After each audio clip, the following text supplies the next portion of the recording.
बिस्मिल्लाहिर्रहमानिर्रहीम। हम ये आज का लेक्चर स्टार्ट करते हैं। प्रीवियस लेक्चर में हमने नेशनल इनकम के सिलसिले में दो डेफिनेशंस पढ़ी थी।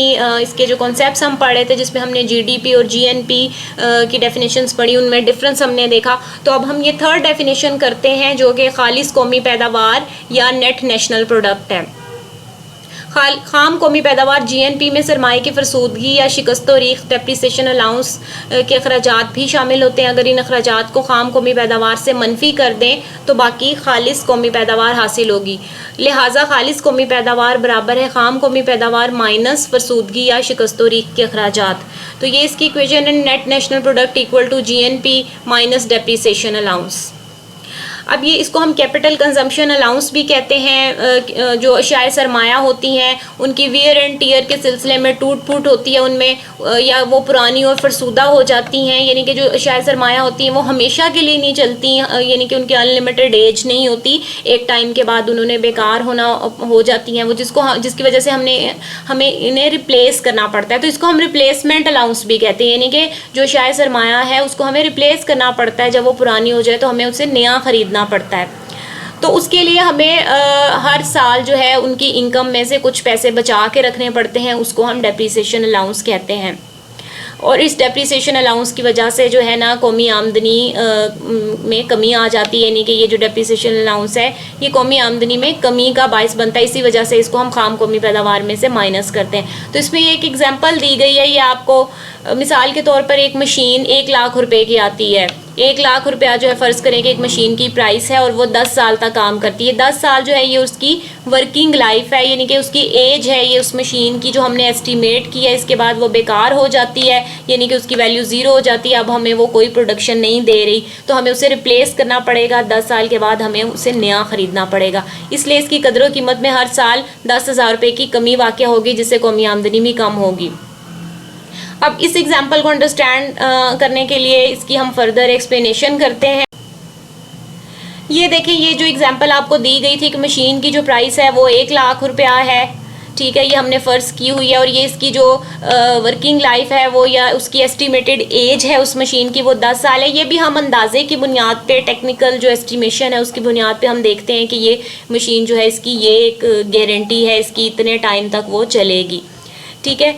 तो 10 साल के बाद इसकी वैल्यू ज़ीरो हो जाएगी, तो हमें क्या करना होगा, हमें इसे रिप्लेस करना होगा। हमें नई मशीन 10 साल के बाद ख़रीदनी होगी, उसके लिए हमें पैसे जमा करने होंगे। वो हमें इनकम कहाँ से आएगी हमारे पास, यानी कि हर साल हमें कितनी अमाउंट जो है वो सेव करनी होगी इस मशीन, ताकि हम 10 साल के बाद इस मशीन को नया ख़रीद सकें। तो जैसे ये इसके 1 लाख रुपया कीमत है, तो हम ये उस डेप्रिसिएशन कैलकुलेट करने के लिए जो है हम जो मशीन की जो प्राइस है उसको हम उसकी वर्किंग लाइफ पे डिवाइड कर देते हैं। जैसे 1 लाख रुपया कीमत थी तो उसको हमने 10 के ऊपर डिवाइड किया तो 10,000 आ गया हमारे पास। तो इसका मतलब है कि हर साल हमें 10,000 रुपया बचाना होगा। इस तरह 10 सालों तक हम 10,000 रुपया बचाएंगे, तो इस तरह से 10 साल बाद 1 लाख रुपया हमारे पास जमा हो जाएगा। तो इस तरह से फिर हम उस मशीन को रिप्लेस कर सकेंगे।